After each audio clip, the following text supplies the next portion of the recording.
Assalamualaikum solihah. Masih dalam keadaan sehat ya? Pagi hari ini kita akan belajar tentang tata tertib atau aturan di rumah. Teman-teman buka worksheet-nya halaman 41 ya. Teman-teman, tata tertib adalah peraturan yang harus dipatuhi dan dilaksanakan. Nah, jika sekarang kita belajar tentang tata tertib atau aturan di rumah, maka aturan yang di rumah itu yang harus teman-teman patuhi dan teman-teman laksanakan. Nah, teman-teman, kira-kira apa ya yang terjadi ketika kita melanggar peraturan di rumah? Ya, kita akan mendapatkan sanksi atau hukuman, teman-teman. Dan mematuhi tata tertib itu akan melatih kita untuk hidup bertanggung jawab, teman-teman. Nah, teman-teman mau kan jadi orang yang bertanggung jawab? Orang yang bertanggung jawab itu insya Allah kedepannya akan jadi orang sukses, teman-teman. Ustazah, siapa saja sih yang harus mematuhi tata tertib di rumah?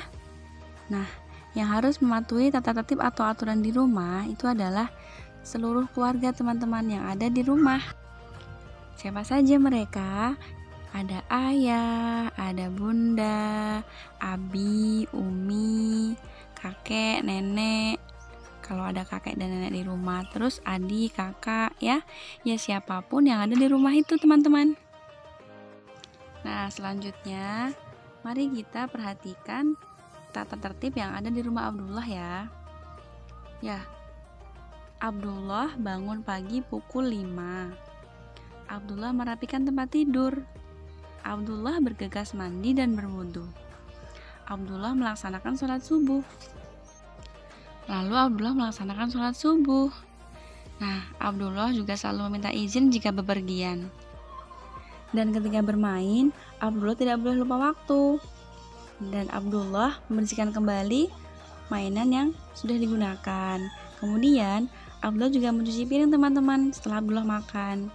Dan sore harinya, Abdullah membantu pekerjaan orang tua. Lalu, Abdullah tidur pukul 9 malam. Nah, sekarang mari coba kita lihat apa saja sih perilaku-perilaku yang sesuai dengan aturan di rumah.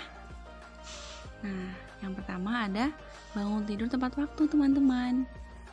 Dan jangan lupa baca doa setelah bangun tidur ya, teman-teman. Dan yang kedua, itu meminta izin kepada kedua orang tua ketika kita mau pergi, teman-teman. Dan yang ketiga, meletakkan kembali barang yang telah digunakan pada tempatnya. Lalu yang keempat, merapikan mainan setelah kita selesai bermain. Selanjutnya, kita juga membantu orang tua ya. Bisa menyiram bunga, menyapu, dan yang lain-lain.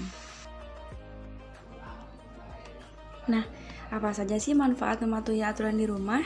Yang pertama, suasana rumah menjadi nyaman, teman-teman. Yang kedua, hidup menjadi teratur dan disiplin. Yang ketiga, pekerjaan rumah akan mudah selesai, teman-teman. Dan yang keempat, disayang orang tua dan anggota keluarga lainnya. Itu ya, teman-teman, manfaat dari kita mematuhi tata tertib atau aturan di rumah. Semoga teman-teman bisa mematuhinya ya. Nah, selanjutnya apa saja sih akibat jika kita tidak mematuhi tata tertib atau aturan di rumah? Yang pertama, suasana rumah menjadi tidak nyaman, teman-teman. Dan yang kedua, hidup menjadi tidak teratur dan berantakan. Lalu, pekerjaan rumah pun selesainya lambat, teman-teman. Gak mau ya seperti itu. Maka, kita harus mematuhi tata tertib yang ada di rumah.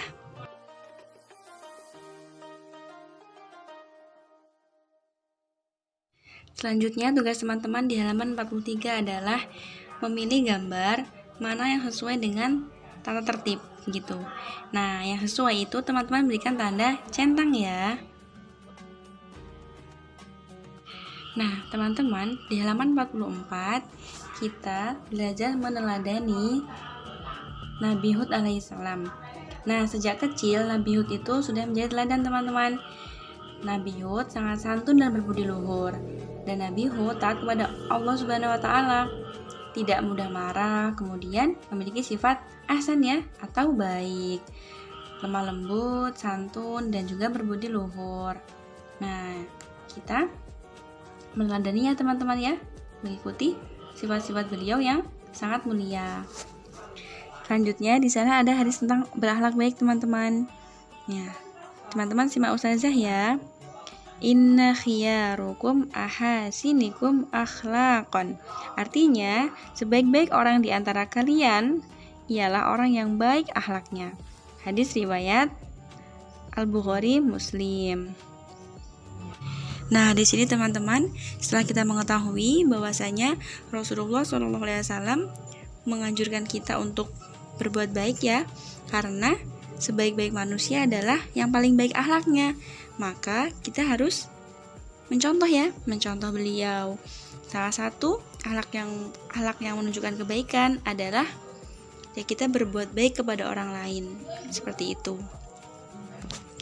Berbuat baik itu dengan apa saja ustazah? Contohnya, kita berkata sopan kepada orang lain, menghormati yang tua, kemudian menyayangi yang lebih muda, dan kita juga menghargai teman kita sesama gitu.